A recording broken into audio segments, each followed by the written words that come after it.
Mas,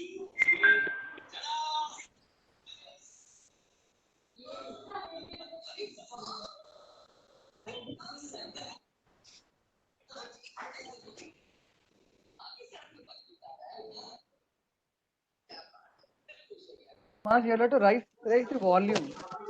Yeah. Not audible. Sorry? It's not audible. It's not audible. Yeah. Yeah, Mas, you are audible, but audio is not Audible audible. now? You're audible, Yeah, you're Mas, audible. but it is the audio that No, is okay, not I still audible. haven't played. Yeah, I still haven't played. Okay. Just Okay. Yeah.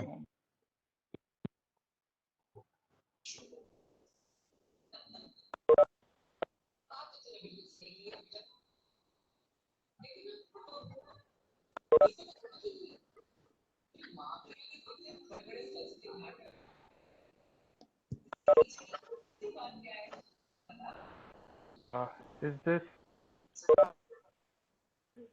this audible? No, not audible, Mas.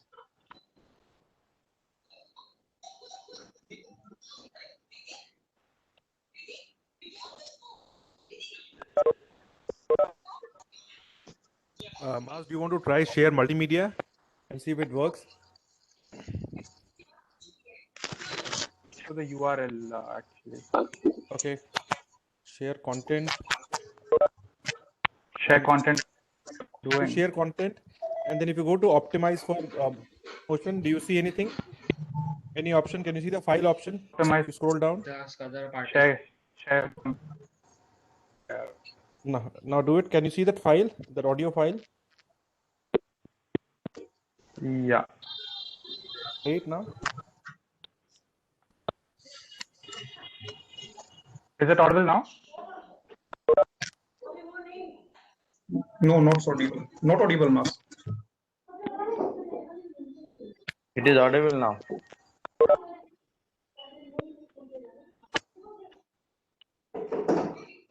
Please ask everyone to unmute their systems.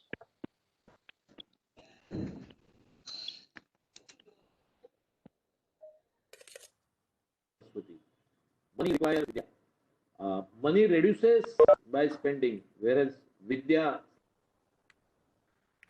is Mas, it's audible now. So here is an honest attempt on behalf of Association of Professional Valuers, and I'm pleasantly surprised also to find this amazing and huge response. While it is a grand honor to speak with all of you as first and founder president of Association of Professional Valuers, it is a national level association. Still under formation, but already having the members from 11 states and 2 union territories, totally 13. And our dream is to reach a situation of all states and all territories, and if possible, certainly try 400 cities of India. And a team of Mas who have worked on a success. My colleague who is heading the professional development committee of our association. I am very proud of he and his colleagues. Similarly, e-journal, which is planned to be inaugurated on the occasion of this webinar, done in an excellent way by my colleague Geeta, who is the head of the journal committee. Anil sir, I know him from very, and he agreed for sharing his experience. A very senior person from Mahindra and Mahindra Group, having more than 38 years of experience, and is really coming as a amazing personality, and still is going to talk about valuation. Valuation, as all of us know, is a very creative field as well as very unstructured. Okay. Now, having knowledge about such subject, all of us are learners lifelong. So, appropriate titled Blind Spots in Valuation makes a great learning and I'm sure will be a great learning for all of us and you to learn from Anil's knowledge, wisdom pearls. Nothing appropriate could be than getting a young and dynamic professional who is a doctor, CA, CGMA, CIMA, and I won't read out his whole list of qualifications. From Chennai, he's from the international level, who is going to be the chief guest for addressing this session, as well as the journal. My friend Bridge, who is a champion data analytics in valuation, is going to give a short speech, which is going to be an icing on the cake. I take this opportunity to wish you all the best and request and suggest you to take the member of the association. You can just dial or just WhatsApp my number 9167446744.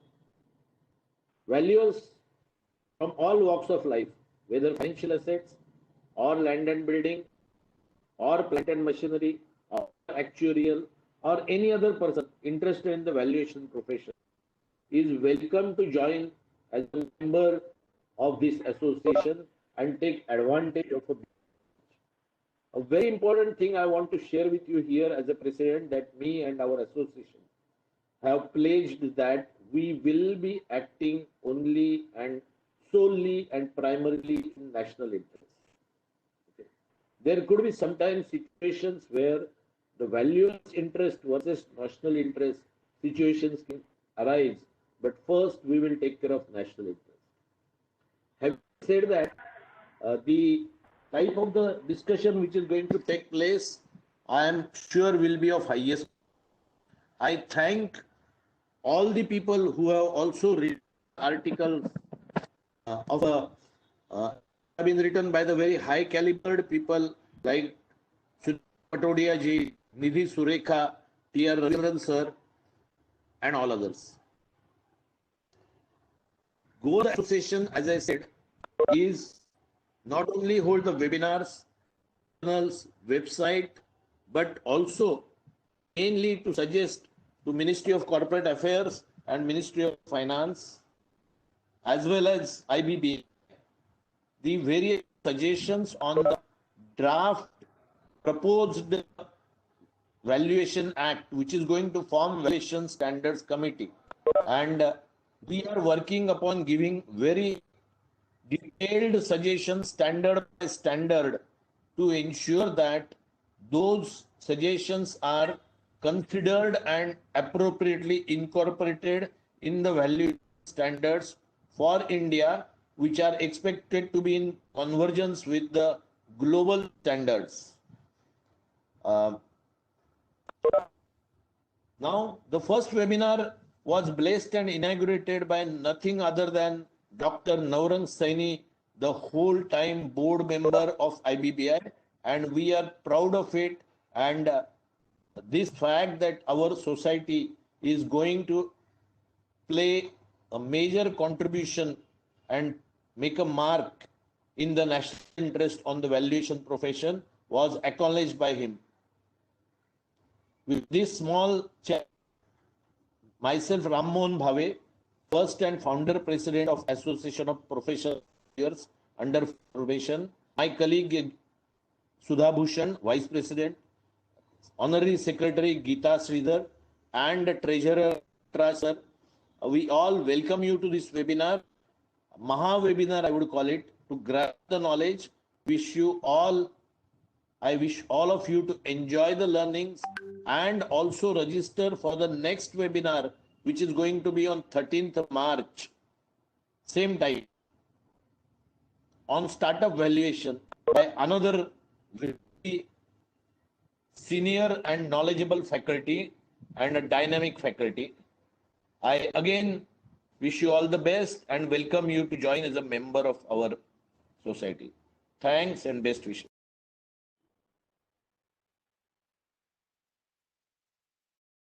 Not audible, Master.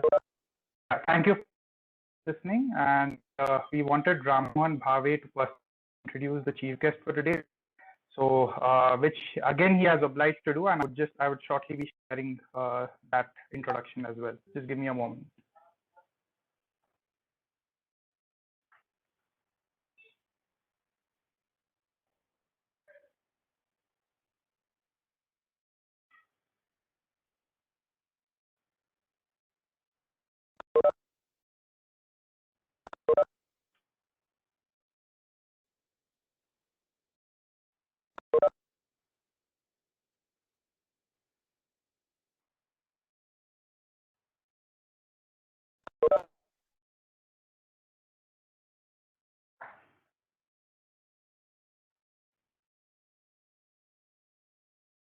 Is this audible?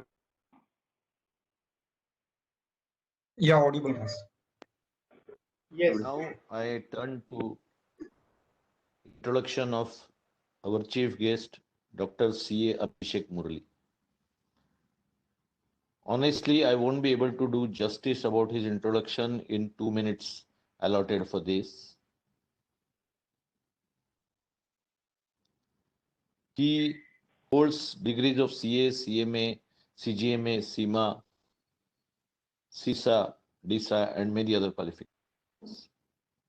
He hails from a freedom fighters family. He hails from Chennai. He is the youngest director and a SRIC committee member, as well as the chairman. He is the head of many committees and worked for C Institute. He has written books of professional interest. He has worked for underprivileged children also. He happens to be on the various committees of the ICI Delhi also. Mas, not audible. I am proud in saying that he is Not also audible? on the consulate of Zambia. No, not audible, Mas. So all this while wasn't it audible? No, we were not able to hear Mas except your No. voice. Yeah, except your voice, nothing is audible, Mas.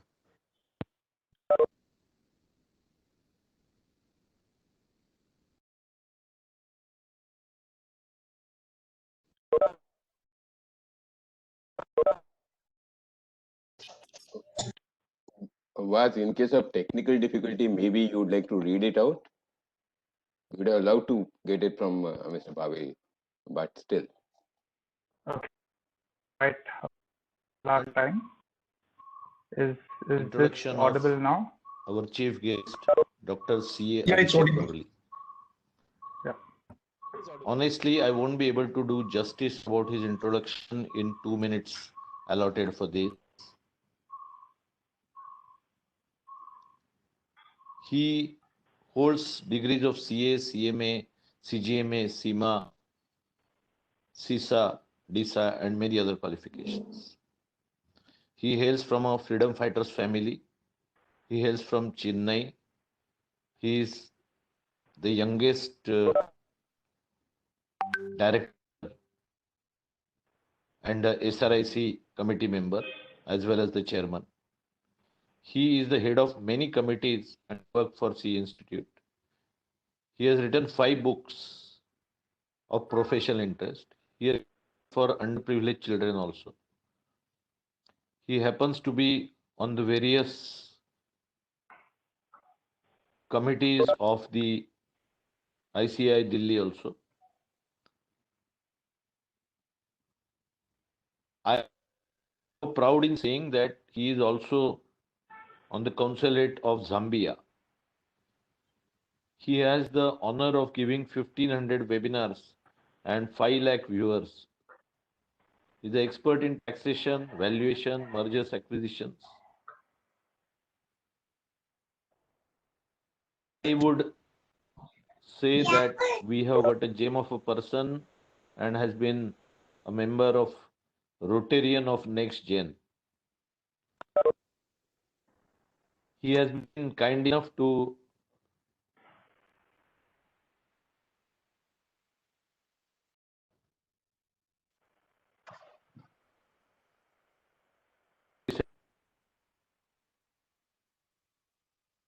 us by inauguration of e-journal. I won't take much time because his introduction has more than 50 highlights. If I read that, he himself won't have time to speak. So over to you, Maz, to take it forward. Thank you. Thank you, Bhavesh sir. I would now like to invite our chief guest for the day, Dr. C.A. Abhishek Murli, to welcome the gathering and give his address. Thank you very much. Thank you very much, Maz. Very warm good evening to one and all present here. Firstly, the founding members and the management committee members of the Association of Professional Valuers, Mr. Bhave, Mr. Bhushan, Geeta Sridhar ma'am, the other joint secretaries, treasurer, and other members. The respected speakers of the day. I'm very privileged to be sharing the dais with extraordinary speakers such as C.A. Anil and C.A. Bridge Singh, who have spent their valuable time to be here. And finally, of course, all the members and professional brethren who have joined in for today's very, very important meeting. At the outset, I congratulate the founders and the management committee members on the successful formation of the Association of Professional Valuers. I see the entire valuation administration and the implementation framework as a three-tier structure. You have the government and the various ministries who are the policy makers and they sit at top. Then you have the regulators like the various RVOs, ICAI, ICMAI, the various RVOs who are the in-between. And finally, the very foundation of this entire pyramid structure, we have the valuation associations. You see, ladies and gentlemen, the associations are connected to the grassroots and represent the challenges, the suggestions, the aspirations, and the improvements as communicated by the stakeholders. The goal of the government is achieved only when the valuation associations engage, evolve, and educate their members and effectively represent their concerns before the RVO and the government itself. I always say, when you are grassrooted, you cannot be uprooted. However, even though I say this, I'm sure the valuation association would be taking all the efforts, but it's also on our part as the professional brethren who are attending this meeting to also lend a hand in these efforts. You see, there was a joke that I'm reminded of. An auto driver and a priest, they both die and they are going to heaven. So at the gates of heaven, God is waiting there. And he says, okay, Mr. Priest, please come first. So the priest comes first and he says, for 30 years, you've been preaching my name. So once you enter heaven, I will be giving you a single bedroom house with an attached bathroom. The priest just says, thank you very much, God. Thank you very much. So he says, please wait on the side. There's an auto driver also behind you. I will send him also together with you. Mr. Auto driver, come here. Yes, sir. Please tell. Sir, you are a drunkard. For 30 years, you have been driving the auto. You have been putting lives at risk for all these years by drinking and driving. Please go inside heaven. You have a 3-bedroom house with 2 attached baths and a servant to help you. So immediately the priest is shocked. He says, my lord, I have been preaching your name for so many years now, and you're giving me a single bedroom house. How is this fair? So he says, my dear son, you see, when you were preaching, everybody was sleeping. But when he was driving, everybody was praying. So therefore, this is on the lighter side. But if we have a preacher on one end, we on the other hand, we have to listen, we have to lend a hand. Only then it will be successful. So I'm sure the efforts of the founders which have been put in, the management committee members, and also the editorial committee in publishing the newsletter is extraordinary and special. I have no doubt, given the passion and vigor shown by all of them, this organization will go to great heights. During the COVID situation, we were presented with a lockdown, new challenges, new problems, no physical meetings. And even when physical meetings are lifeline of associations, we realized we have to innovate and create.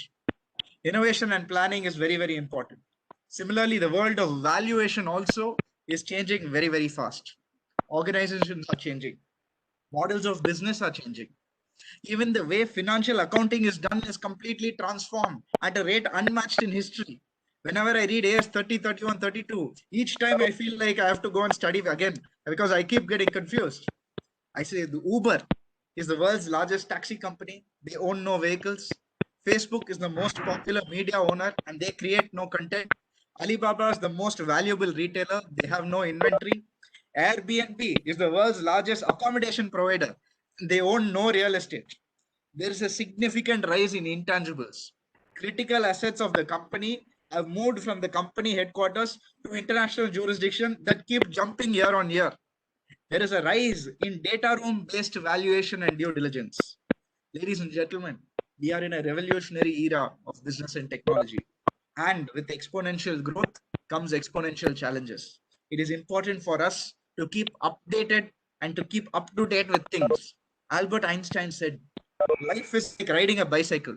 To keep balance, you must keep moving. So I congratulate the management committee of the Association of Professional Valuers in making a grand launch with such wonderful speakers. I have no doubt that you will be able to make this the premier national body for valuation for all stakeholders.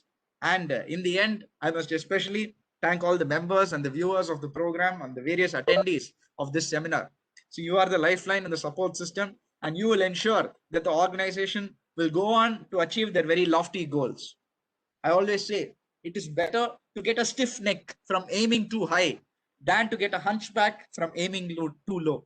After all, it's not the years in the life that count, but the life in your years. So thank you very much for giving me this opportunity to be here as the chief guest in addressing this gathering with such stalwarts in the finance and valuation field and present from across the country. I also thank the organizers for giving me the opportunity to inaugurate and launch the first ever Association Professional Valuers Journal. I've gone through the journal and I can clearly say it is of the highest quality with a lot of efforts put in. So I thank the editorial team also for giving me this opportunity to launch such a prestigious journal. So Mars, I think he wanted me to formally just launch it. So he's sharing his screen, I think. Okay, I can see it. So I'm just going to press enter on my laptop, even though I know it does not make an effect. We're launching it, so just for the sake of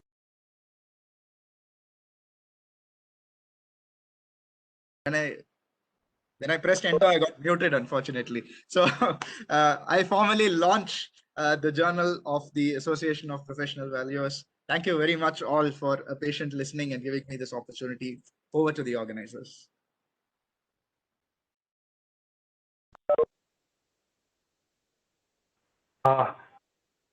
Thank Murli for the wonderful address and launching the journal.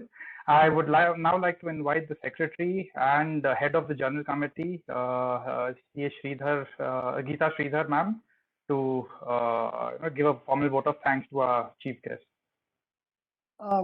Good evening, all of you, and welcome both the speakers and the chief guest for today. We really, Abhishek sir, I was just overwhelmed by going through your profile. I was spellbound, when I saw your profile. It was amazing. So it's a privilege for me to, be in the midst of you and, listen to your good words. And thank you for all the applause that you have sent out on us. And we will live up to the standards that you have put in front of us. See, I and Dr. Abhishek sir, for you have we thank you very much for having consented to be our chief guest today, and also launch the maiden e-journal that has been put up in front. And thank you for your wonderful wishes. And I am privileged to listen to the great speakers that we have in front of us today. And I'm also looking forward to hear from them. And thank you, Abhishek sir, once again. And I'm not thanking everybody else because the program is not yet over. So I'm just thanking the chief guest because I think he wanted to leave. So everybody else, let us stay together and benefit out of this great event. Thank you all. Thank you, Geeta. Ladies and gentlemen, now I would like to invite C.A. Brijraj Singh, who is going to give us an insight into the course on data analytics in valuation. Over to you, C.A. Brij. Hey, thank you, Maz. Can you see me? Yeah. Just share my screen. Hey, thank you, Maz. Thank you, Bhavi sir. Thank you, Abhishek, and thank you, Geeta ma'am, for a wonderful introduction, and all of you who are present. I have been allotted 10 minutes. So what I will do is I'll try to make maximum use of the 10 minutes. I'll try to quickly tell you about about. Can you see my screen, Maz? Yeah, yeah, we can. Yes, we are able to watch. Yeah, great. फिर कौन सा वाला? Abhishek उसमें mentioned. Already अच्छा नहीं, वो तो मैंने ही ड्राफ्ट किया है. अच्छा पता नहीं, छूट Maz, गया होगा फिर. can you just mute all the speakers, Maz? Please go ahead. I've unmuted them. Yeah, great. Thanks. Slide which I have put it saying since this program, all the professionals who are attending these programs are from valuation background. So I think and my job when it comes to data analytics and what we're trying to do here, give a perspective on how data analytics helps in valuation. So I think the title of the slide is putting a value on data. Abhishek mentioned about organization like Airbnb, Uber, Facebook, who have no assets, and what they have is only the idea and the power of data. So why Facebook is valuable today, not because the amount of physical tangible asset they own, but the amount of data which they collect, and they know you. So they know who Abhishek is in person, much better than what other people know. And he's able to serve Abhishek with a relevant ad. So that is how Facebook is valued today. Said that, I think the objective of, I will take not more than 10 minutes. So what I'll do is I'll try to give you a first hand, I can give you maybe an hour lecture on what is data analytics and how it works, but I'll try to give you a first hand 5 minutes experience of what data analytics is. Then maybe I'll just talk about how it impacts valuation. And then for additional questions, I will give you a link by which we can connect. So that is how I'm going to do. The first thing is I want to give you a sense of how data analytics work. So what and the predominantly the heart of data analytics, because there are a lot of misnomer around data analytics. Let me just see if I can you see this? Can you see the so yeah, it is visible, Rich. Yeah, great. So we have this. I'll give you one small problem, and I will ask all of you to please try to solve this problem with your current level of understanding. And maybe Maz, you can participate and talk. Yeah, so just pay attention to what we have in hand, so that it becomes the importance of data analytics comes out. So what we have, maybe I am running a software company based out of Noida, and I am facing a severe attrition problem. So when I say attrition problem, that means a lot of people who are leaving my organization. And till now, there are 15,000 employees who have come on our payroll, but out of which 11,000 has already left. So we are left, we have around 4,000 employees who are still there. So we are literally struggling with attrition. And what I do is, I'll come to Maz. Maz, I have come to you saying that, okay, why don't you help me out with what is going wrong in my organization and why people are leaving. So what I do is, I think I give you this these spreadsheets. Just look at this spreadsheet. This is a sample data which I gave you about all my employee IDs. For each, there are 15,000 rows in this spreadsheet, starting from employee ID 1 to employee ID 15. This is just an extract of 19 IDs. And I have got 11, so there are 15,000 rows in this spreadsheet, and there are 11 columns. So what do we have in 11 column?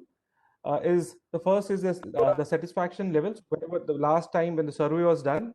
So they gave the satisfaction level. Then we were last, the rating, what was the last time when the rating was given, what was the score? The number of projects and each employee is handling, average amount of time. This is basically a time, numbers of hours he is putting in. And then we have number of work accident. And then we have his date of birth.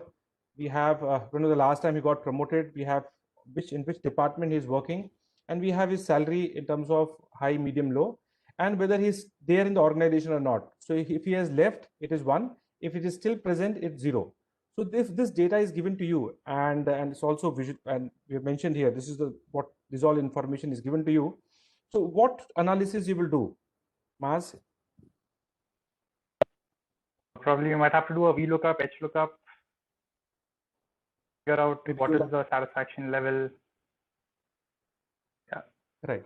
Great. So on something on that line, we'll do a VLOOKUP, you will do a pivot table and try to understand at what percentage of which department, from which department the highest attrition is, etc., etc. You'll try to do that. So so in nutshell, what you're trying to do, if I summarize, whatever is history, that means whatever has happened in the past, you're trying to remove the dust from this so that management can clearly see what has happened, what has transpired, and so they can take some corrective action so that this can be addressed in future. That is how normally all the analysis is done. But suppose if someone can give me a list of 400 employee ID and tells me that these people are likely going to leave the organization in next 2 months. So is that information valuable to me? It is extremely valuable, because what I'm going to do with that list is maybe I'll just go through the list and see who are the key employees, and then maybe I can ask their managers to have a word with them, or maybe go out for a dinner, etc., so that you understand their concerns and they don't leave the organization. So the question is, how do we arrive at a list of 400 IDs which are likely going to leave the organization in next 2 months? So that is done through predictive analysis. And that is how what we call about in data analytics, where all these, if you just try to, and how it is done is, if you try to visualize this spreadsheet, there are 15,000 rows and there are 11 columns. So if you multiply them, there are 165,000 cells. And each cell has got some relationship, whether the employee is still there or he has left the organization. And that relationship is very difficult to arrive at that relationship looking at the data, but machines are very good at understanding statistics, understanding patterns, and you form some kind of an equation, right? So either a quadratic equation or a linear equation, and from there you can do predictions. So at the heart of data analytics lies predictive analysis. And when we talk about Facebook valuation, now why Facebook is valued, because if when Facebook is trying to show you an ad, their algorithm is tested. So they want to show you an ad where you are most likely to click. So if Facebook is showing you an ad which is not relevant to you, then the algorithm in Facebook has not worked properly. And that is how it works, right? So they are also trying to predict. So and there are a lot of other aspects of data analytics, right, from visualization. But at the heart, to me personally, I get really excited with predictive analysis. So that's the power of data analytics, what we're talking about. And in terms of valuation, how does it relate to valuation? Valuation is about what is the market value of a particular thing. If it's an intangible thing, it's very easy to assess the market value. But however, if it is an intangible thing, then a little more effort has to be taken to derive the value. And also we have something called maybe a predictive future cash flow, which has got a lot of bearing on valuation. And the other aspect which is which helps you in deriving it has a biggest impact on future cash flow is the competitive advantage of an organization. So maybe we take an example of China. China has invested heavily in Australia and Africa and secured their mineral resources. They want to do that because they want to have a competitive advantage. Similarly, maybe digital company like maybe Facebook or all the companies are trying to understand you much better so that they can serve you more relevant ad and can become more profitable. So that is how it is. Now, when you talk about so we are talking about data analytics being used as a competitive advantage. When I gave a reference of China, since China has a competitive advantage by securing the mineral resources. Similarly, in today's organization, all the companies would want to have a competitive advantage regarding related to data analytics. So it helps him in good decision, in a sound decision making, rather than making decision basis their intuition, which is always there, but it's always backed up by data. A strong understanding of what the customer is doing, what the customer wants, exploring new revenue streams, and reducing costs. So these are the few areas where data analytics is used extensively. And these are a few charts which I have pulled on from a report published by KPMG, which says that would a company use data analytics to achieve this objective? If a company is using data analytics to achieve this objective, would you prefer to make an investment? 55% of the people says that if a company is deploying dynamic pricing on product and service, then they're most likely to bet heavily on that company. Again, 52% of the survey said that if the company is segmenting customer to tailor offering based on purchasing or credit behavior, then it's a sign that they are harnessing the power of data analytics effectively, and they will invest in that kind of company. Yeah, and the list goes on and on. So this is in nutshell, which is the power of data analytics, and at the heart of data analytics lies predictive analysis, which is you're trying to predict before things happen, which are more action oriented and more valuable. I think with this, I try to cover I try to cover these things, give you a first-hand experience of what is data analytics by taking an example of attrition problem, how it impacts valuation. It is to do with competitive advantage a lot of organizations are trying to have today. And in case you want to know anything else about it, what I will do is I will share a link. I will share this link on the chat box. So maybe you can fill the link and then maybe we can connect after the event. Thank you, Maz. Thank you for a wonderful presentation. So we would find it really valuable. Probably, I mean, a lot of us would be interested in your product, and we'll connect with you. And now I would like to invite CA Teesta Gupta to formally introduce the speaker for the day, CA Anil. Over to you, Teesta.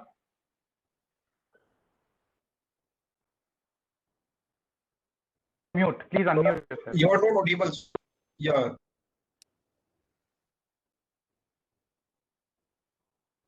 Thank you, Maz. Am I audible now? Yes. Yeah, you are. Yeah. A very warm evening to all the dignitaries present over here and all my fellow chartered accountants. I am Chartered Accountant Teesta Gupta, and I take this privilege to introduce today an extremely talented personality, CA Anil G. Mangal Vedekar. His academic qualifications and 30 years of professional excellence speak volumes of his brilliance. He earned his BCom degree from Sydenham College, Mumbai in the year 83. Thereafter, he earned his CMA degree from ICWAI in the year 1985, followed by his degree in CS Inter in 1986. He donned his cap of being a chartered accountant in the year 1987 by exceptionally clearing both Inter and finals in his maiden attempt. He also holds diploma in IFRS from ACCA UK and is also certified in the field of treasury and forex management. He started his career in September 92 as an audit manager in Blue Star Limited. Thereafter, he has served in PwC Muscat and Unilever Audit in managerial capacity and has been responsible in implementing best practices throughout these organizations. In March 2003, he joined Mahindra & Mahindra as DGM Commercial, where he successfully implemented processes like online reverse auction and also contributed towards significant cost reduction in various sectors. Thereafter, he has served as DGM Accounts, FES Marketing, where he was responsible for credit management and also played a pivot role in recovering $0.3 million by resolving BRS issues. Also, he has successfully served as GM Accounts in the manufacturing and supply chain, where he has been instrumental in enabling huge cost savings to the company. In 2009, he rose to the position of CFO in Mahindra Shubh Labh Services Limited, and with his acumen and strategic decision-making abilities, the company got benefited with a whopping 8 crore INR. From October 2012 to May 2014, he served as CFO in Mahindra Heavy Engines Private Limited, and then in Peugeot Motorcycles France, where he was responsible right from handling finance to corporate restructuring. Currently, he is serving as Senior GM Group CFO Office in Mahindra & Mahindra.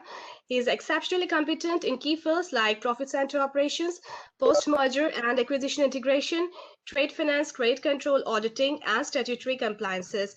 So, we are more than honored to have you with us this evening. We welcome you to this webinar. Thank you so much.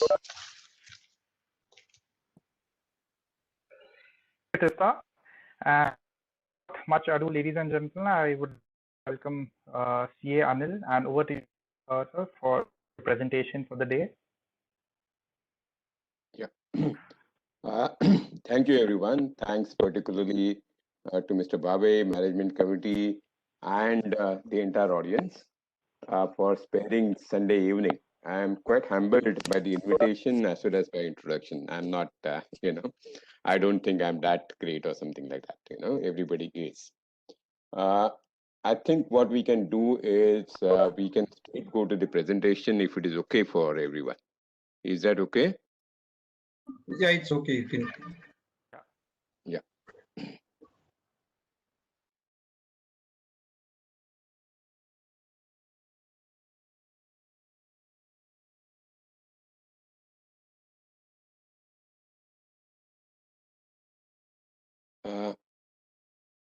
Are you able to see it? Yeah. Okay. So thank you once again, and let us start the subject. Let me put the context first. I wouldn't call myself as a valuation expert. I'm not a technical technically qualified as saying so. The basic context is that if you are a CFO, how would you look at valuation? You know, what you do, would you do it from business perspective? And that's the basic background. One more disclaimer is, there is nothing official in what I'm saying, to pick up the Pepsi's line, there is nothing official about it. So these are my personal views as a fellow professional, and please take it that way. So as I said, I'm not covering anything in particular, any particular topic as such about whether it is financial instruments or tangible or intangible assets or techniques or standards. But I'm talking in general about what are the practical aspects which you see in various businesses and how they would impact valuation. I would encourage all of you to debate about how they could be factored into valuation. And also, let me give you one more disclosure right now, since we have distinguished people here. Is I don't have exposure in the new age businesses, so I don't have exposure in say social media business or in the e-businesses, etc. So most of the examples which I would have got, or all the examples which I would have got, are fairly from the conventional businesses. So I hope you're okay with it. See, basically, I have structured the presentation into three main buckets. One is there are certain number logic magics which you see, general issues and valuation. There are certain business specific peculiarities, and then takeaways. That's the overall structure of the presentation. So what are the general issues? General issues which most of us would have seen in life is hockey is our national game, and it seems to be the global game in valuation. So whenever any investment banker comes to you and makes a proposal, and presents you value, most of the time you would see hockey stick approach in forecasts. And then there is some animal called perpetuity, which is also placed at the end. And so with the hockey stick growth and perpetuity helping it, it is as if Dhyan Chand is there who always helps helps India to win the game, or helps whatever investment banker to get whatever valuation they want. Okay, so that is one thing which you normally see. Good thing about is at least this hockey stick is visible, and therefore you can take care of it. You can moderate the projections. You can create scenarios. You can do a lot of things. The more risky thing, I would say, is what is omitted in the entire presentation. So I have a personal belief that omissions are more risky than error of commission. And what are these error of omissions? So it is like you have the projections where there is a new territory which has been put in place, as we will expand in this territory. Okay, but you do not put marketing efforts and costs involved into it in your projection. You do not keep gestation period involved into your projections. There are synergies, and yes, most of the acquisitions happen for synergies, but those synergies get realized very quickly, and how they will be realized and what efforts will be put, what cost will be put in for realizing those synergies are ignored. Okay, you have businesses which are in dynamic. Most of the businesses are dynamic today, whether it is auto or agri, and you have growth, but you don't have sufficient capex. You do not have R&D expenses. You would see sometimes valuation projections in a business where the statutory norms for the products change, say every 3 years, every 5 years, whatever, and there's a huge amount of R&D which is required, but the projections may not include those figures. Okay, they may also ignore business cycles. They may ignore product life cycles. So if products life cycle gets expired, you need to make huge outgoes, or the the cash flows will come drastically down. So these things are there. And then something interesting which we had observed is in some businesses you are able to achieve negative working capital. Sure, if you see Unilever, if you see any large businesses, they do achieve negative working capital. But it's funny to see negative working capital getting captured in perpetuity value. It's just not appropriate in my personal opinion. Okay? But you will see that. You also see sometimes a negative working capital which is there in the business, not because the business per se is a good candidate for negative working capital, but here because that business does not have enough money to pay to the vendors on time, and they actually have overdue creditors, and therefore there is a negative working capital. But people do build in that negative working capital forever without without any double thinking about it.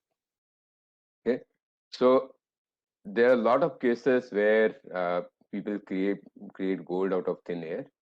Okay, there are a lot of cases where people assume that they will get fruits without watering the plant, whatever. So these are the number magics which we need to be careful when you are seeing it from the perspective of business. How would you, Mas, how would you like to do it? Would you like to take any questions during the slides or later? However you are comfortable. So, to make it interactive, participants can keep posting questions in the chat box, or they unmute themselves and ask questions. Yeah. And towards the end of the session, we anyways have a Q&A session. Great. Yes, I take this as a learning opportunity, and I would assume that I will learn more from the questions than my own voice, right? So, and probably we will we'll request some of the answers from the audience itself, since it is a very learned audience. Okay, let's go ahead. Let me take one example of the business called commodity business. Now, in commodity business, you would know that there are many times short position and long positions. For those people who are not familiar with commodity business, let me explain what it is. When it is short, what it means is you have taken a commitment to sell a product without having the inventory, or not even having a contractual right to procure that inventory. Okay, so supposing if I'm dealing with say wheat, and if I accept an order of exporting 1,000 tons of wheat, okay, at say 100 rupees a kg, and I don't have an inventory, neither do I have any placed purchase order on any reliable supplier for selling that 1,000 tons to me. Okay, and I'm not having my own cultivation. So that's a short position. Now, when you have such kind of short positions, what happens? And supposing if you make money in these trades, it's a wonderful financial numbers. You have got profit, you have got very low working capital, and your return on capital employed is huge, and cash flows are great. Fantastic.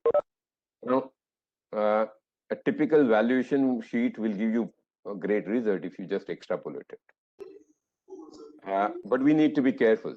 Can any commodity business guy go on making position by keeping short positions? Never, right? What is the risk in short positions? And is short position more risky than long positions? Yes, because if I have in long position is reverse, right? I have the stock, but I don't have an order. So supposing if I have 1,000 tons of wheat, okay, I purchased it at 90 rupees per kilo, and should I say, say 9,000 rupees a ton, just for example. Okay, then I have 9,000 to 1,000, so 9 million inventory at risk. Even if I get nothing in realization, my risk is 9 million. But assume that I have reverse case where I have got an order, I have committed to sell at 100 rupees per kg, and say 1,000 tons, and assume that the purchase, I'm not able to purchase it at 100 rupees, and just for academic interest, assume that it is at 500 rupees per kg, I have to purchase it, right? Then it is 400 rupees into 1,000. So it is 400, whatever. So the risk in short positions could be huge. And if we don't realize that this risk is there, and if we go purely by numbers, then our valuation would go absolutely bizarre. Okay. My only submission is look at the numbers carefully, look at the business practices very carefully, and then go for the valuation. So this is just one example. We'll go to similar examples again. Okay, how do you factor that in the risk? Maybe there are multiple ways. Maybe you can build higher, risk beta, or you can actually assume that this short position kind of working will not be able to, they will not be able to continue, and take a hypothetical stock level, okay, and take a hypothetical working capital and or both. So you will need to understand what are the best practices which are followed in commodity business where people limit their risk, and what is the return which they get, or what is the working capital that they would need to deploy where reasonable risk is to be taken, okay? And then neutralize the effect and then do the valuation. That would be my personal this thing, but of course everyone will have to form his own judgment, his or her own judgment. Okay? Let me go to another business called seeds business. Now you would wonder why am I taking these bizarre, should I say, examples rather than something simple, something day-to-day manufacturing one. These are only for illustrating how some things which seem to be very simple are complicated. Okay, so in complicated business, the complications will be in fact much more complex. They will be pretty huge, complex. Let's take simple business of seeds. Okay, seed business. Say for example, you have bajra seeds, you have wheat seeds, you have gobi flower seeds, whatever seeds it is. A few years back, it was a craze. It was a craze that people used to invest in seeds with companies. And the valuations were huge. And then I was thinking about it. Is this business a pharma-like business? Or is it an agri business? Or is it a commodity business? Okay. And couldn't get to one answer. What was my then conclusion was that, it has all three elements. It is a pharma business with early IPR days, okay, because there is a great amount of intellectual property involved there. But IPR laws and IPR practices, more than laws, are not stabilized. They're quite a, should I say, gray area out there, gray practices out there. Okay? It has permanency and uncertainty of agribusiness. One great thing about seed business is it is connected with the basic needs of human being. So it is likely to be one of those businesses where perpetuity can be at least start okay in terms of business, in terms of industry, it will survive. Okay, not about that particular unit, but at least industry.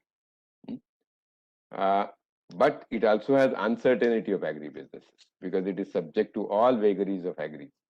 Okay, and is it pharma and commodity businesses are absolutely polar apart, 180 degrees apart. But if you do not have a unique product, if you don't have best products in the market, then even if you are third best or fourth best, you could be a commodity business because then it is like nothing. It is should I say wheat seeds could be similar to wheat. Okay, so that's the kind of complexity it has. And when you're looking at a candidate, you need to look at very, very carefully. There are enough examples when people would say that these are our seeds, but they are seeds which may not be IPR infringed. So if you go to due diligence, And if you ask somebody that is there infringement of IPR, you will get a certificate that it is not infringement. But it is a seed which is developed by some university, right? And it is not IPR protected. In public interest, some universities do not protect it. Okay. But then that seed may be good for a few years and people may demand different variety. The market might require different variety. And since this organization has not developed that seed, it may not have an ability to develop a fresh seed, a different variety of seed in the same category. So the entire ball game will be over, you know. So when even when you get a clean due diligence report, does not mean that the company is, you know, or the service things are good. You need to really get into the details and understand whether it is an innovated product or a product available legally in a right manner, but not really innovated product, not really a discovery. So these are the nuances of each business, which I'm just giving an example. As even if you couple your valuation exercise along with due diligence, it may not always give you appropriate protection unless you understand the business and the practices of that business and what could be the legal but yet not valuable practices. They do not create value. Okay, let me go to next example. And this is a seed potato business. Now, friends, even if suppose you are very good at seed business, and if you have got a consultant who is helping you, and he has an experience in seed business, and if he is helping you in seed potato business, would that be good enough? Would he be able to appraise you of the issues? Oh well, frankly, it is not same, and it's entirely different. Entirely different in what sense? Well, it has all complications of seeds business, but it has got added complications. When you grow a seed of a potato, seed of a potato, the seed potato which is used for cultivation of potatoes which you and me eat. The seed development, seed growing, not development. Seed development could take many, many years, but just growing of the seed takes 4 years. So you have a tuber, then you have G1, G2, G3, G4. And why does it take so much time? Is because otherwise the seeds are not affordable at G1 level. So they multiply and multiply and multiply seeds to make it commercially affordable.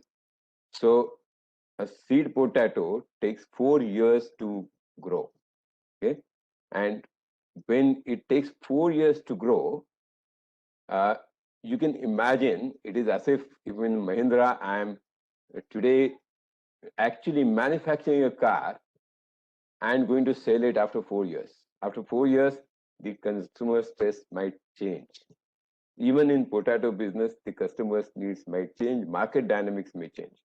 This year, potato might be highly costly and a lot of people might be, a lot of farmers may be growing it. At the 4th year, when I'm selling the seeds, the potato market might be down and many less farmers might be growing it, so there could be less demand. The kind of potato which is required might be different, etc., etc., etc. So it is like in this business, you take long position for 4 years, okay? And it is not like a wine business where there are huge margins, so you can keep inventory for a long period. So it has got the disadvantage of a wine business, I mean, without any advantage of a wine business.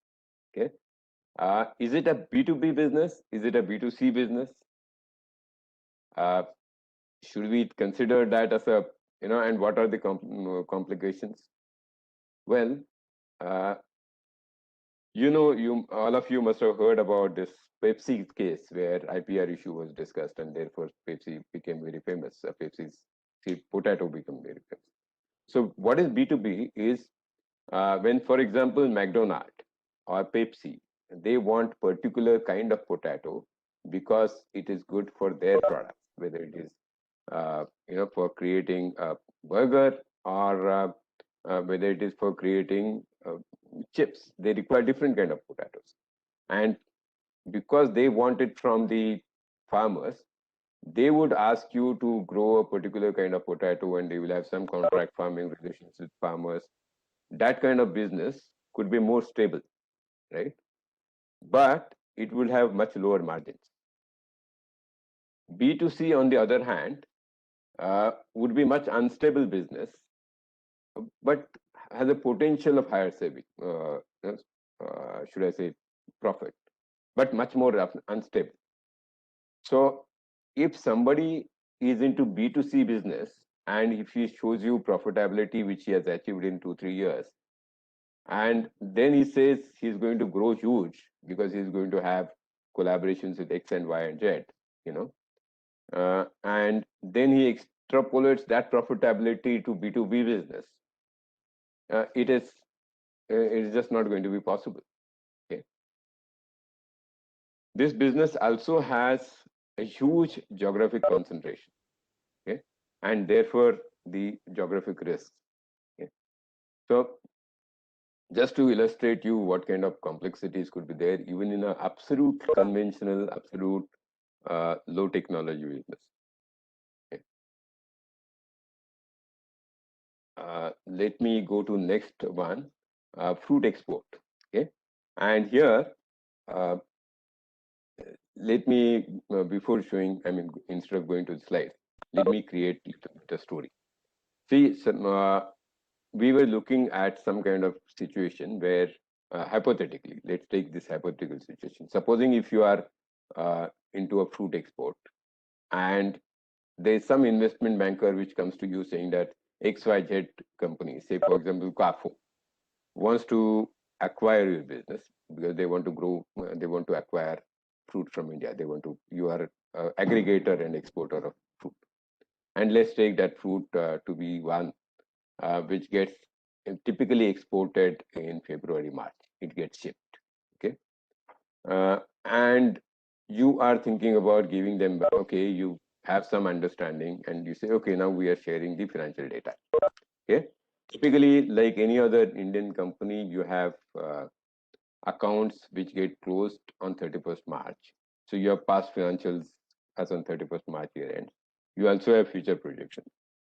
And then suddenly somebody comes and tells you that no, they operate on calendar year basis. So they want past data also on calendar year basis and future data also on calendar year basis.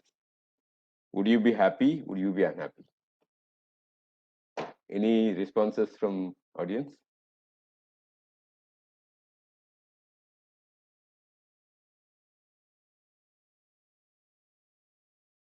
Mas, would you like to collect the some kind of answers through chat box?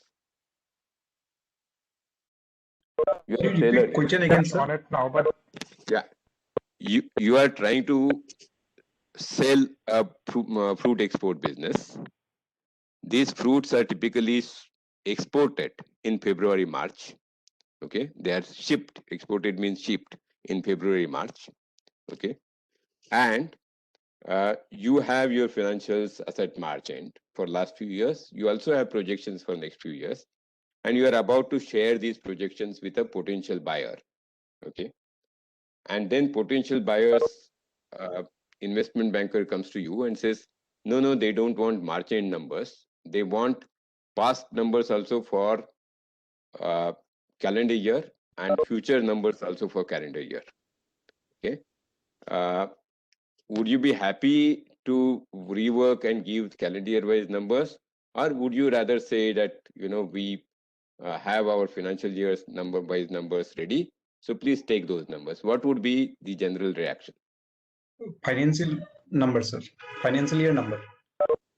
Okay. That's a consensus most of us will have. Yeah, but yes, sir. Financial year numbers. Great. If I am an account CFO there in that business, I would say, no, let me give you calendar year numbers, and I'll be thrilled about it. Why? Because, let me explain you a little bit now in the background. When most of the fruits are exported from India, you don't get the realization quickly. Okay, you get the realization when fruits reach the destination, maybe Europe, okay, maybe US. They are tested, and many times only when they are sold, because many people buy it either at outright price or as a consignment. So only when they are sold you get it. So what happens at the March end is you have a big amount of inventory lying there. You have to pay cash to the traders and farmers. There is no, many people don't get credit. So you do not have creditors, you have inventory, okay?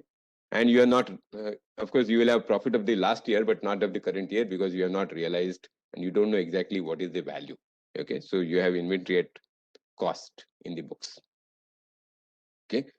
So you have a huge amount of working capital out there. Your previous year profits in the books, not current year profits. Fine. What happens if the year gets shifted to December, which is calendar year? That is the time when you have not started procurement. The only procurement which you might have done is for packing material, nothing else.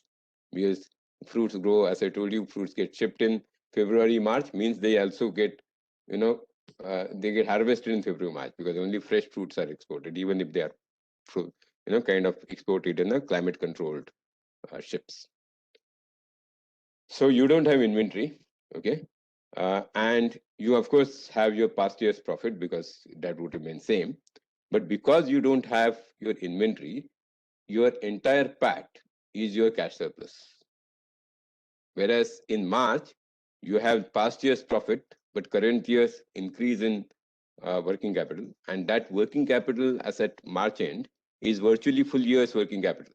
So if your, say, material cost is 60-70%, where typically it would be even more than that.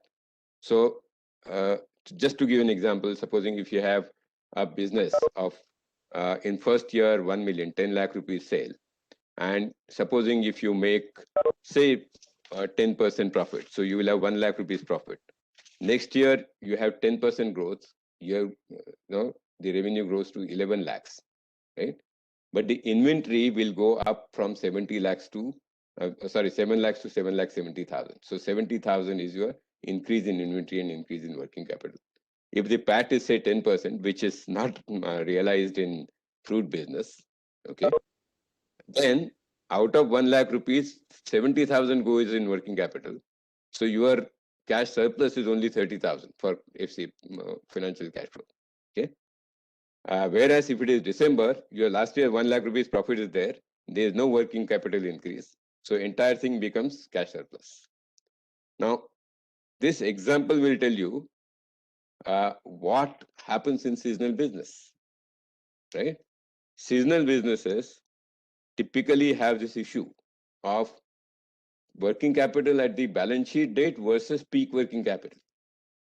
And conceptually, what we should value is, if we are going to value the cash surplus which is really available to the owners, then you have to take profit minus change in peak working capital and not change in working capital at balance sheet date.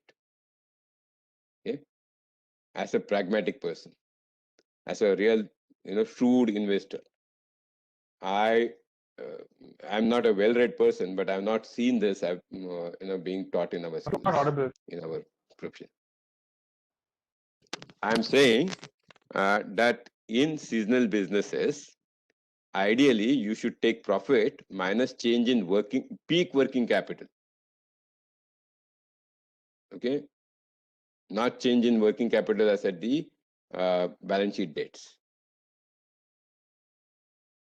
Am I clear? Yes. Hello? Yes. And okay, so it has got its own this thing. And even when if you study seed businesses for that matter, or many businesses for that matter, they seem to be churning out good profit, but they don't seem to be churning out good dividends. And why so? Is because they have a big peak working capital or big capital expenses coming periodically. Okay, and therefore they don't have enough cash to give back to the investors. And in pure terms of should I say, financial analyst, as a financial analyst, what we value is what surplus will go back to the investors. What surplus will really get credit, should I say, will be available for owners. So these are certain things which I observed in businesses, which we will have to learn when we learn that business. Then let me give an example about moving overseas. Okay, we are typically in, and assume that you are going to European this thing, and you are buying a reputed player in Europe. Is it always worth the tag which they would put in? They may have a huge brand. It may be very, very popular, okay, or it may have its own awe. But does it mean their product is really great? Their technology is really great. Their production capacities are really great. You shouldn't take it at a face value. You should not. You get their financial statements. Okay, they could be, do you always believe and do you always take them at face value? My submission would be, please don't. Okay, because it is not that our accounting standards and our accounting sectors are bad and everybody else's are great. No, they are not. There are certain European countries where accounting standards not only don't insist about funding of the pension funds and employee benefits, but some of these countries even don't insist that these employee long-term liabilities are provided for. So there are organizations where they may not be even providing for the long-term liabilities towards employees, unfunded. Okay, and you know how big they could be. Okay? So, and it could be there could be just a disclosure, small disclosure somewhere. And that disclosure may not say that they have not provided for. They could just simply say that we have exercised option number ABC in the local accounting standards. Okay, so it may not catch your attention. Okay, there could be a lot of issues which arise from environment, labor, and consumer laws out there. Okay,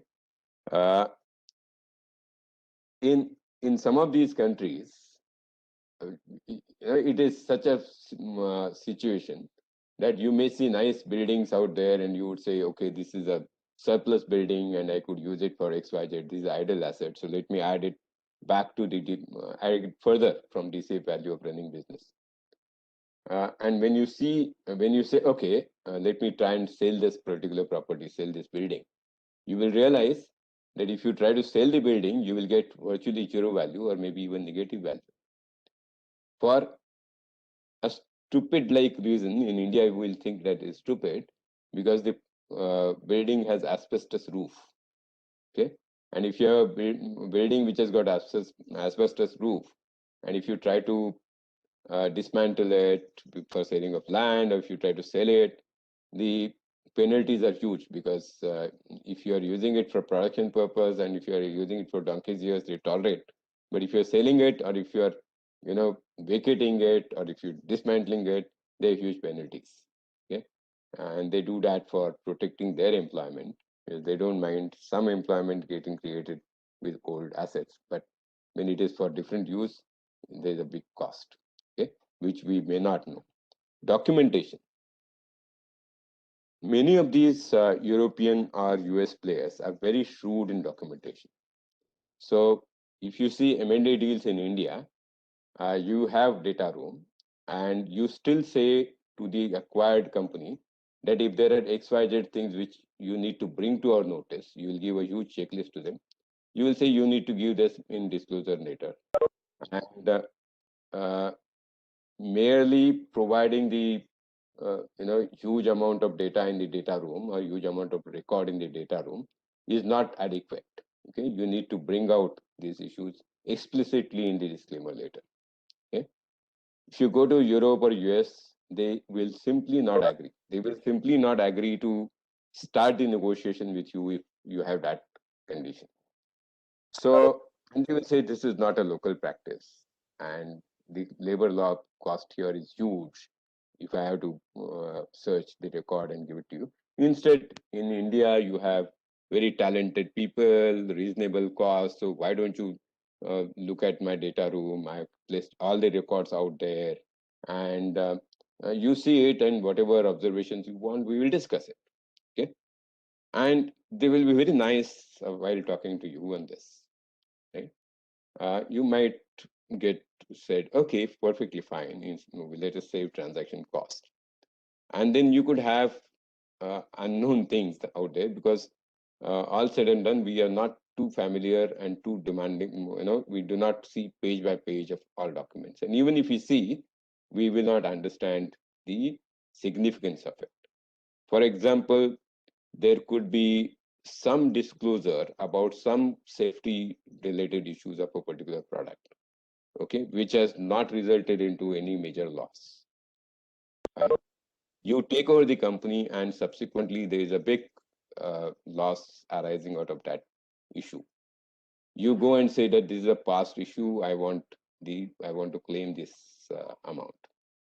They would say, sorry, but we had placed the record on the data room and you should have seen it. If you have not seen it, it's your problem now. It's not my problem. Okay.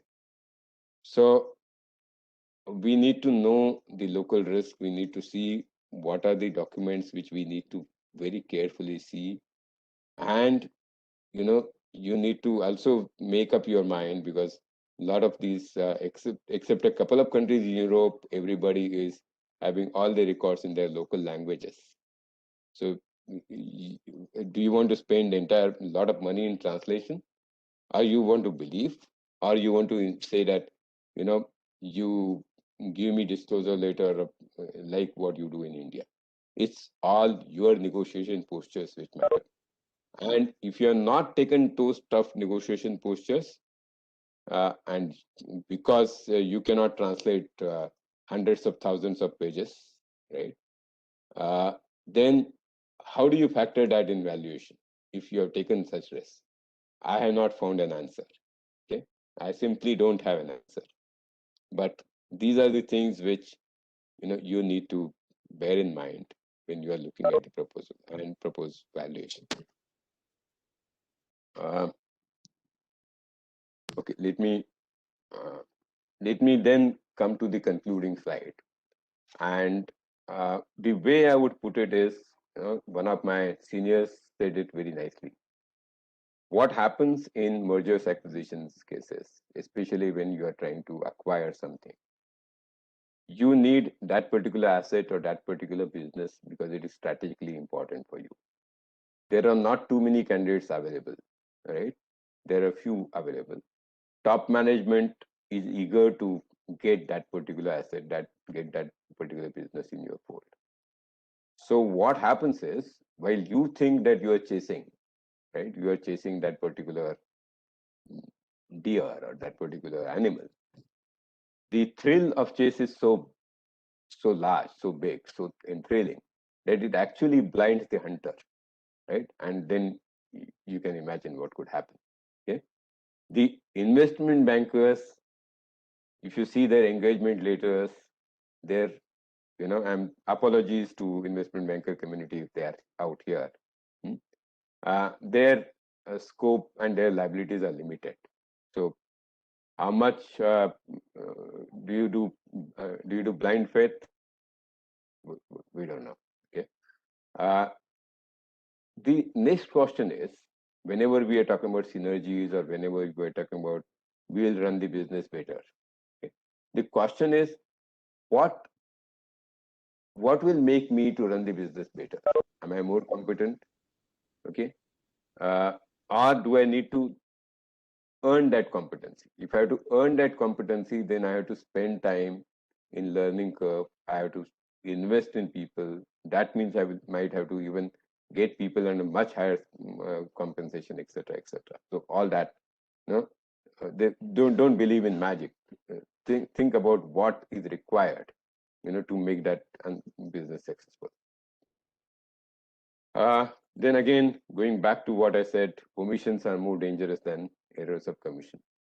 People would rarely make, probably will be reluctant to make a positive error. So they will not make, they may not make a false disclosure, but they may not disclose. They may not, they may remain quiet. So what is not said could be more important than what is not said. And my personal belief is we as a community are very nice people, So in meetings, in very formal senior level discussions, we avoid asking awkward questions, especially when we are in awe of the other party. Supposing if it is a prestigious brand, it is from an advanced country, we are even in local market. If a person who is sitting in front of me is quite respected person, even as a person, I'm very, very reluctant to ask an awkward question. And that's our nature. That is how we are brought in. That is how we are brought up because, we don't question elders. We do not ask them question very senior people in an awkward manner. But if you want to really be sharp in valuation, we need to ask awkward questions. Okay. Then one more bit is, I think valuation and evaluation are similar. All the factors which you take into account in evaluating a proposal should be included while doing valuation of the business. These need to go hand in hand. And they cannot, there are a lot of judgments, but they need to be still, taken, and they need to be done together. Valuation should not be a mechanical activity. Okay? It is not a mechanical activity. It is not a scholar, it's not even a scholarly activity. It is something where the technicalities and the business acumen, commercial acumen, and political acumen, all that has to be, has to find a place in valuation. That's my learning, and now I look forward to learn from all of you. Thank you. Over to you, Mas. I will. Maybe I would stop sharing the presentation so that.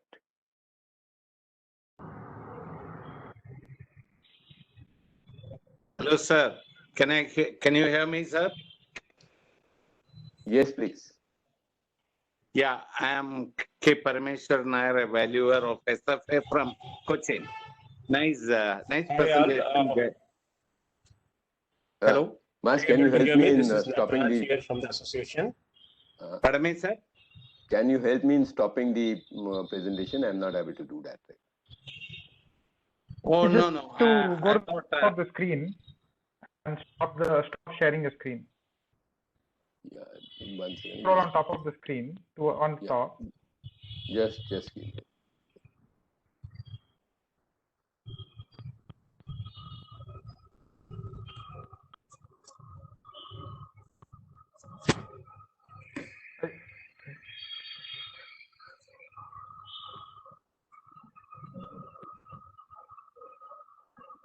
Yeah, it's stopped. It stopped, right? Okay, thanks. Yes. Can I go ahead, sir? Can I go ahead? Yes, please. Yes, please.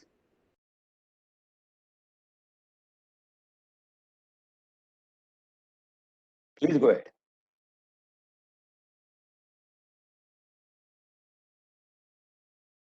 You might have to unmute yourself.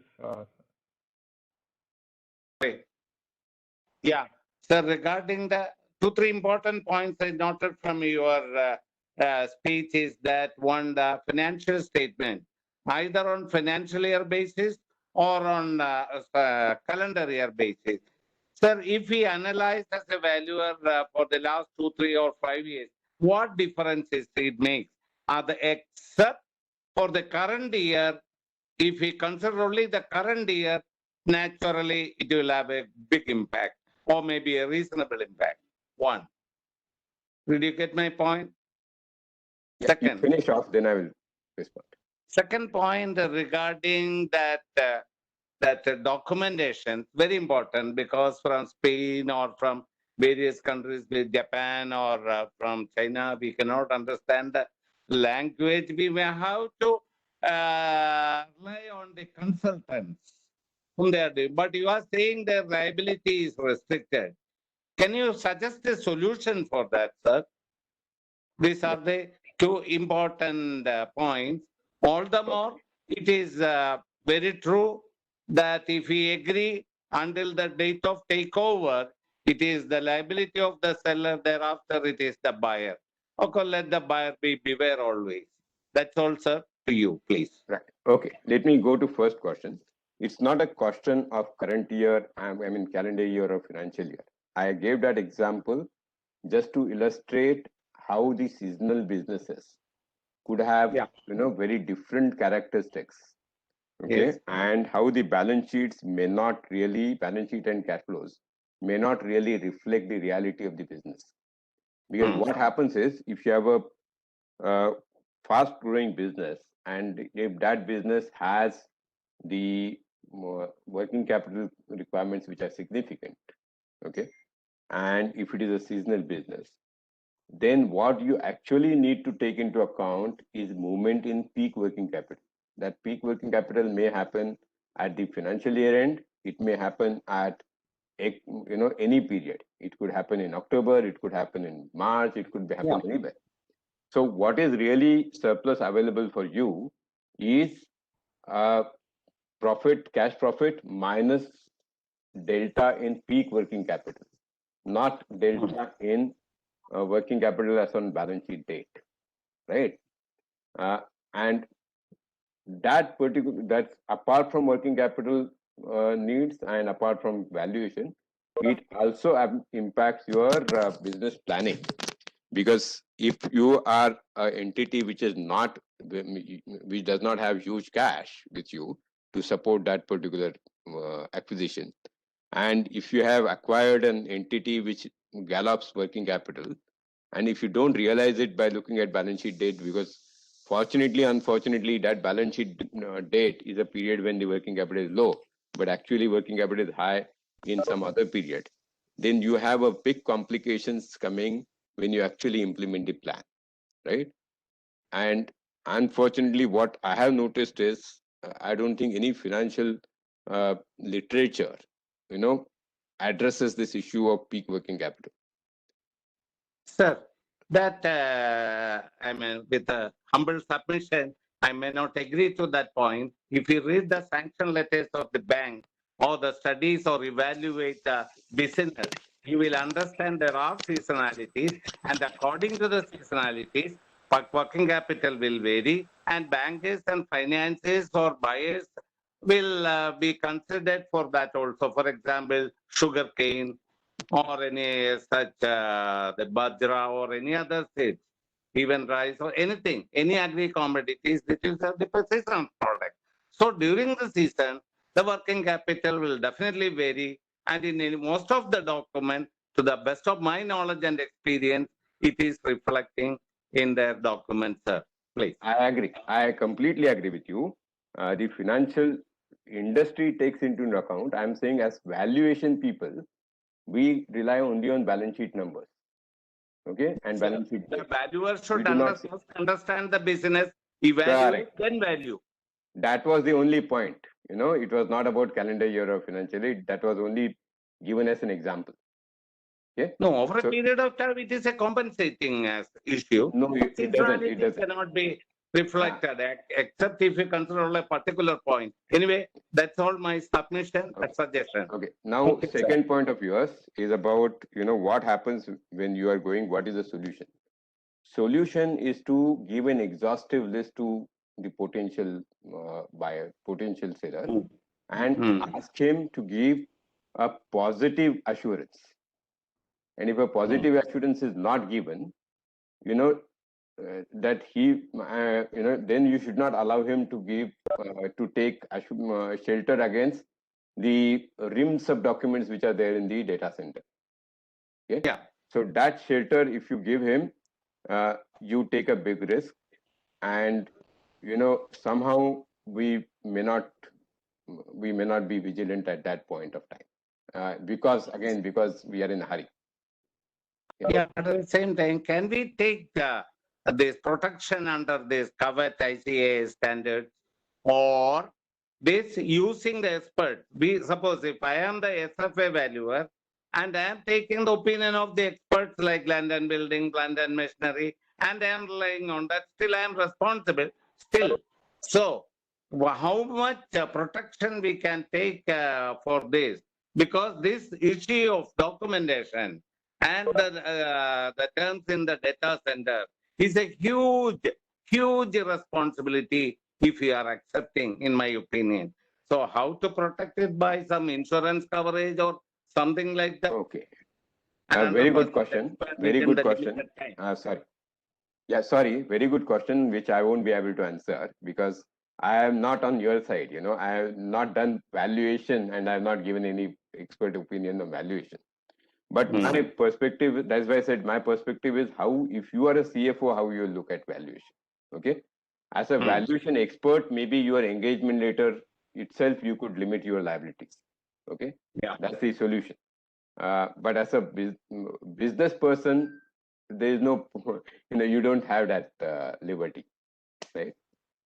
Yeah, he has to keep his eyes open always. Okay. Yeah, that's whether through a valuer or through a lawyer or an expert or an exactly. Yeah. Thank you very much, sir. Thank you very much. Thank you very much, Anilji. This is Nataraj from the association side. Thank you for your excellent deliberations. I mean, I think there was a technical issue due to which I could not pitch in as soon as your session was done. So I guess there were a couple of questions and the Q&A session. Can't hear anything. Nataraj, please be a little louder, please.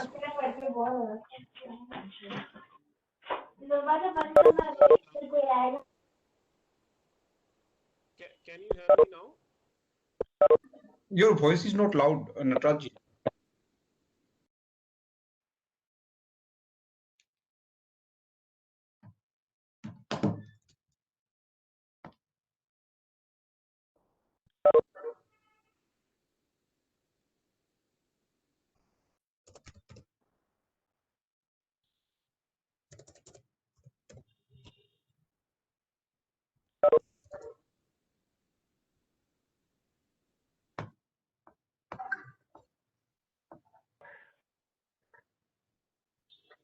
Back, there's an interesting observation by Anuradha Dhawalekar in the chat box. She has to say that there are several risks in the seed business that are linked to laws on account of IPR and sustainability. This makes seed business less prominent than agri, but has a cycle. Ms. Anuradha, would you like to throw some light on this, and maybe you could have a... Yes, it is absolutely true. What she said is absolutely true. Seed business, has much more risk, even more risk than agri business. That is absolutely true. Okay. The only thing which I would say is, as a business, it will continue, right? But for a particular unit, whether the particular unit will be able to survive for a very long period, whether a particular seed will be very popular for a long period, no, it will not. Right, and that is where the business has to make huge efforts and has to make huge investments into innovations. So she's absolutely right.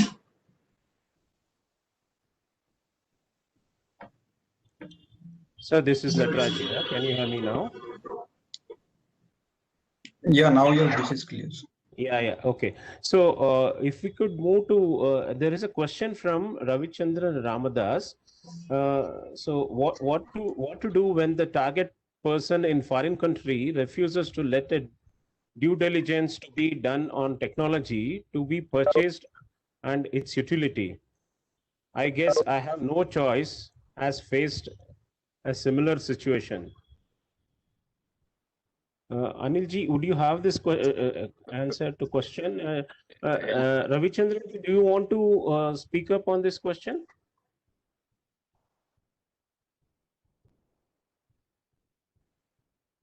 Hello. Yes. Hello. Hello. Yes, please. Yes, please. Yeah, So please go ahead. I had faced a similar situation when I was trying to purchase the technology, automobile ancillary industry. We had large clients like Mahindra, Tata Motors, Simpson, Escorts, etc.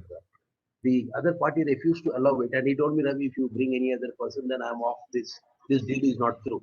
So I had no choice, and literally our director wanted to, present the information in proper fashion.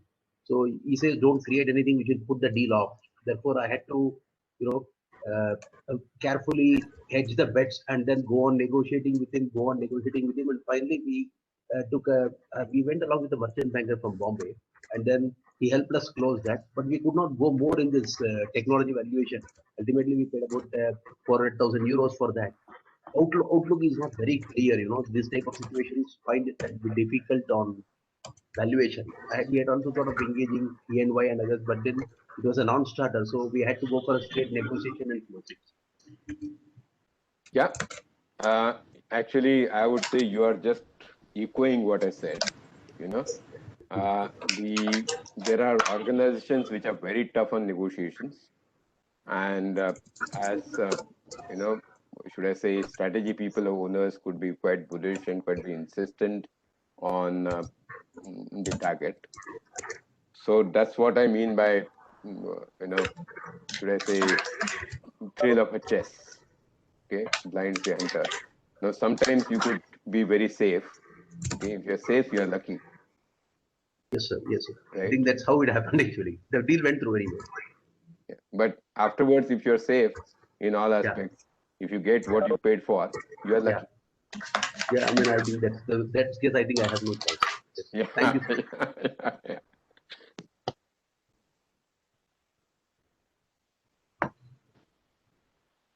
Is there any more questions?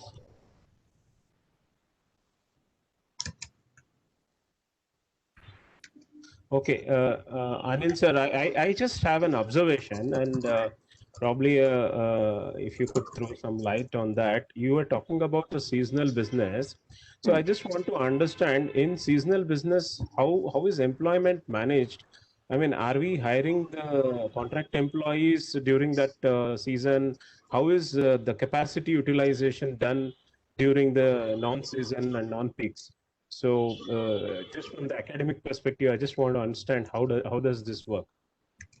In fact, Indian labor law, I'm not expert on labor law, does allow flexibility in case of seasonal industry like sugar industry, etc. So that is point number one. Point number two is many organized. In fact, if you see seasonal industries, I mean hugely seasonal, not normal seasonal. Every industry has got normal. Hello.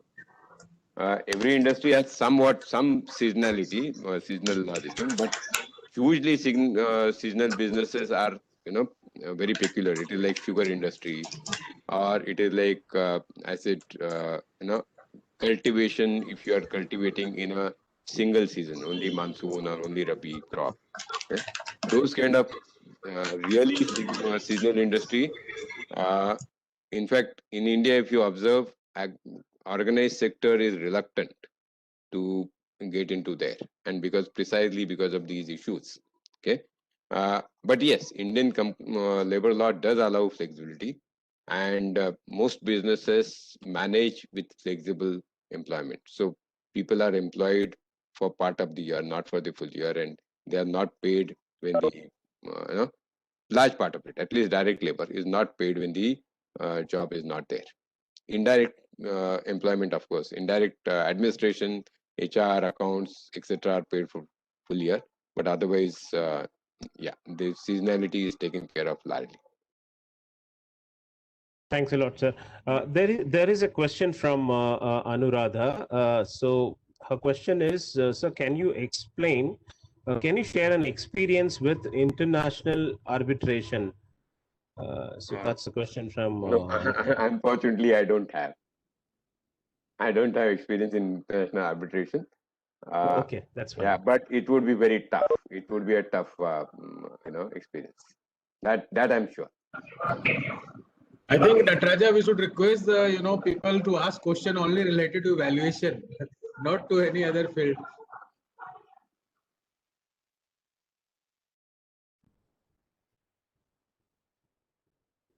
Yeah, if there are like maybe we could go with the last 1 or 2 questions if anyone has any questions. Otherwise, we could actually move to word of thanks.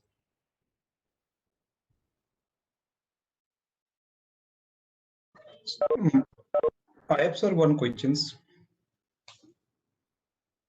Go ahead, Manish. Yeah. In case of the merger of 3 companies, there is a interholding. So in case of the interholding, whether we need to take the for the purpose of NAV in NAV method, whether we can take as a cost in interholding or we have to do it at market value.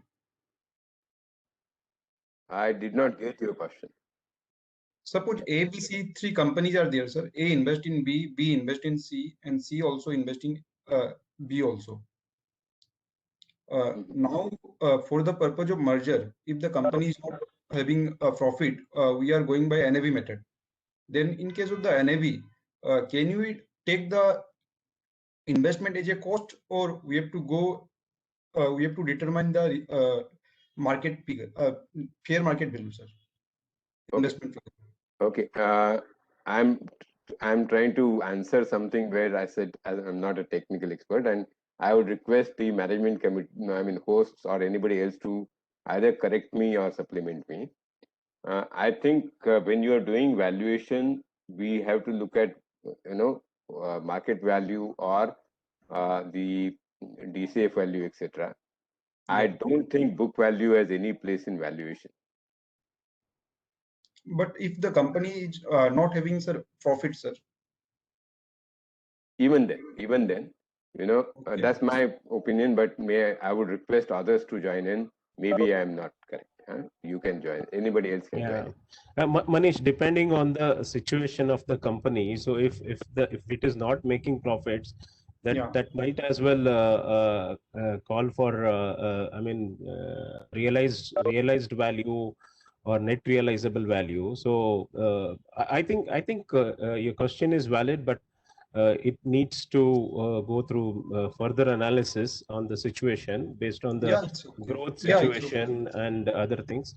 Yeah, I think that could be analyzed based on the facts which we have. So yeah. Maybe I can expand my answer. See, if it is a hopeless case where he is not going to earn profit and not going to earn the cash surplus, then it is a case actually of impairment. Okay, and then you have to go to net realizable value or what is future cash flow, and still what is it? Whether it is going to run the business, then it is DCF and impairment. If it is not going to continue run, if it is that bad, then it is net realizable value. Okay, but if it is going to turn around, and if you have that kind of situation, then it has to be again DCF. Of course, it has to factor in all the risk and scenarios, and maybe combined, should I say combination of methods, etc. So, like somebody said, it is right that you have to see the case in full in detail.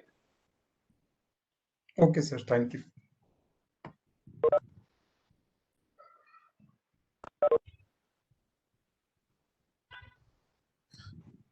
Thank you, sir. So there is a particular. Also, one of the things you may need to see is in the event the company is not doing well at all, it's having negative cash flows. You may probably want to look. I mean, if the company is going downhill all the time, then you may want to look at a liquidation value. That's another approach that you may want to take. Right. Exactly, sir. Thank you.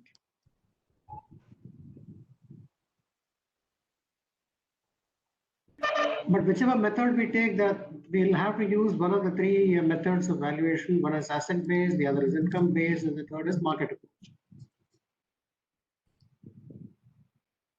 approach. Augustine Sabu has a question. Would you like to ask, or you want me to read it over here? how would you approach a situation where BOD proposes to acquire a new line of business? Can you elaborate this question?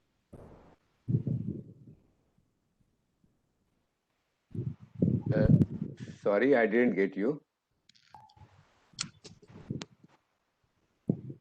Sir, the question from Augustine is, how would you approach a situation where board of directors proposes to acquire a new line of business?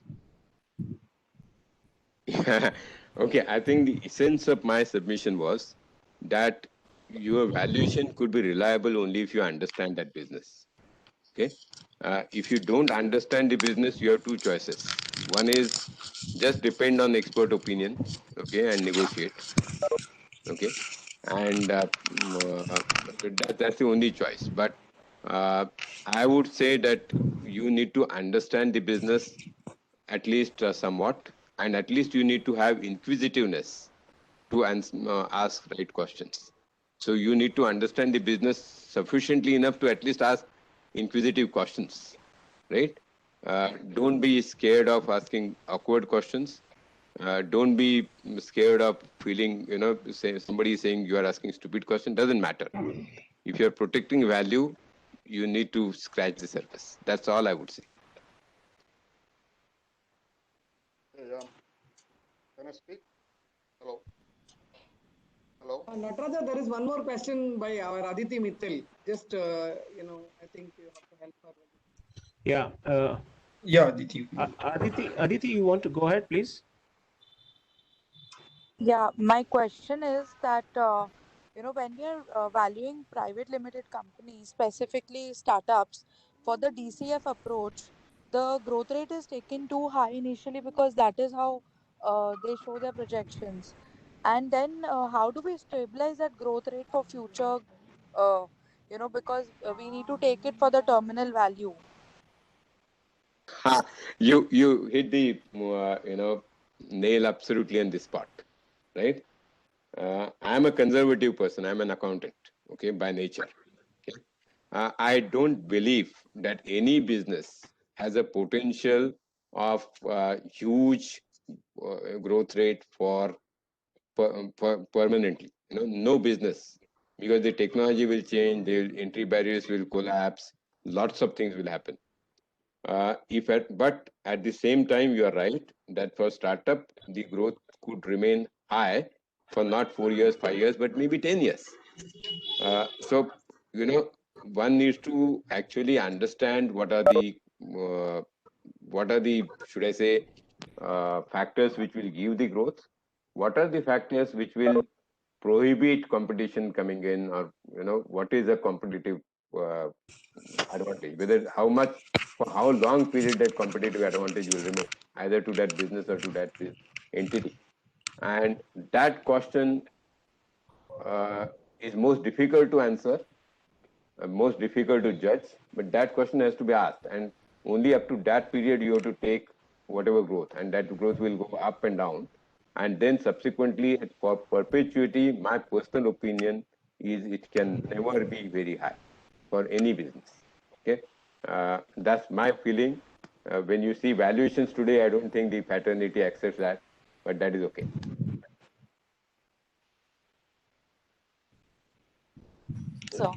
Sir, this is Ravichandran. I have already posted. Yeah. This is Ravichandran. We will come back to you. We'll finish with Ravichandran. Yeah, this is Ravichandran from Chennai. Regarding the question of Mr. Manish, actually, I would like to add one few sentences. That because they are rightly valuing at NAV basis. Why they are valuing at NAV basis is because the companies are under loss. Suppose assuming that these three companies are in different business, say one company is into chemical, another company is into auto component, another company is into software.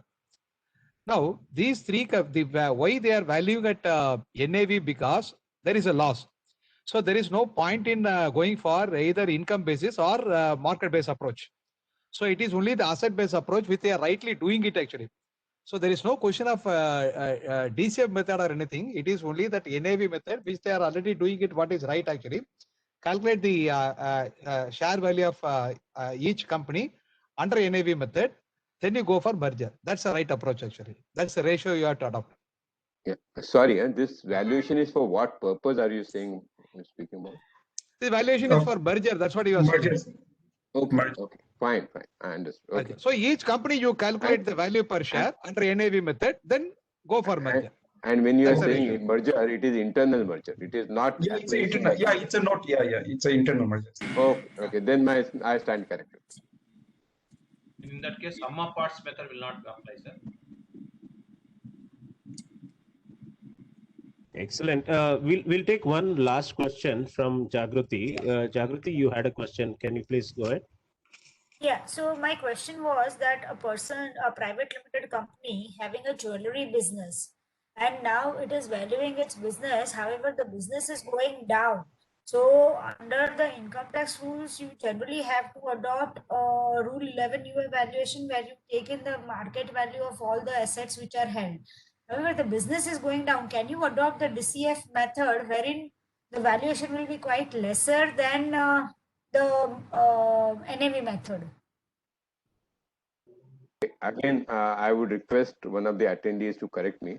I think if NAV is higher, okay, and if that NAV, by NAV, if you are saying net realizable value and not book value, okay, then DCF, then naturally anybody will talk about net realizable value because, you know, instead of running the business, he can sell off and get that asset value, okay. So, that's my personal opinion. I'm again, as I said, I'm not an expert in law and what is the standard. That anybody else can, supplement me, please. Yeah, so the intention is not to sell, but it is a transfer of the shares.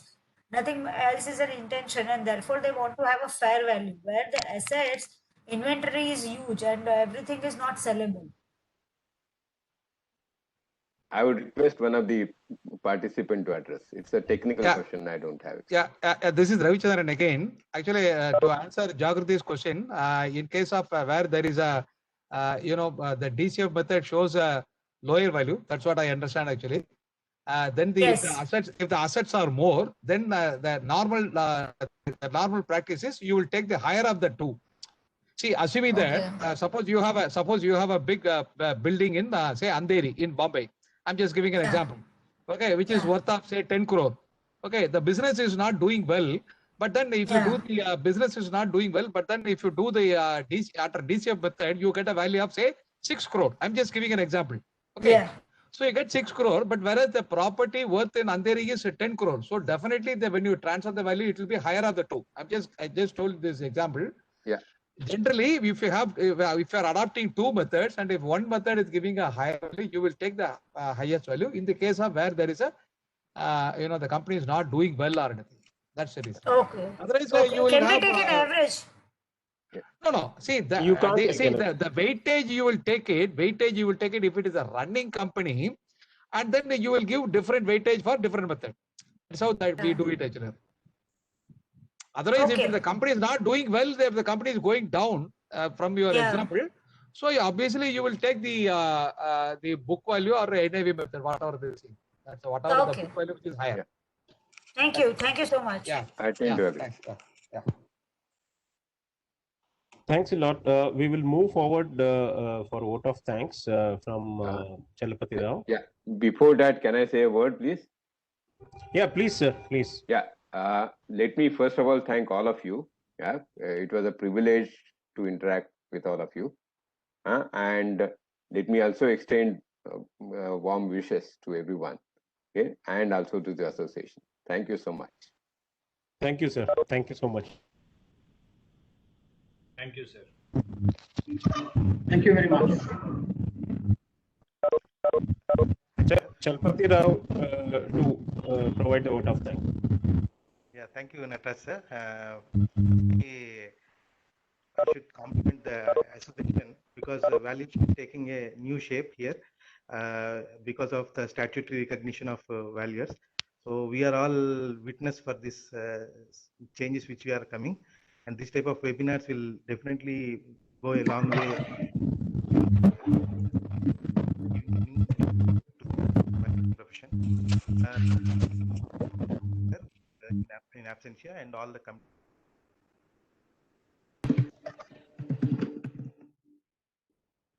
Chalavati, you are on mute. Please unmute yourself. Yeah, I've done. Now I'm audible. Now I'm audible. Yes, yes, you are audible. Yes, audible. I was given a great chance. Your voice is not clear, Chakravarti ji. Your Your voice is not clear, Chakravarti.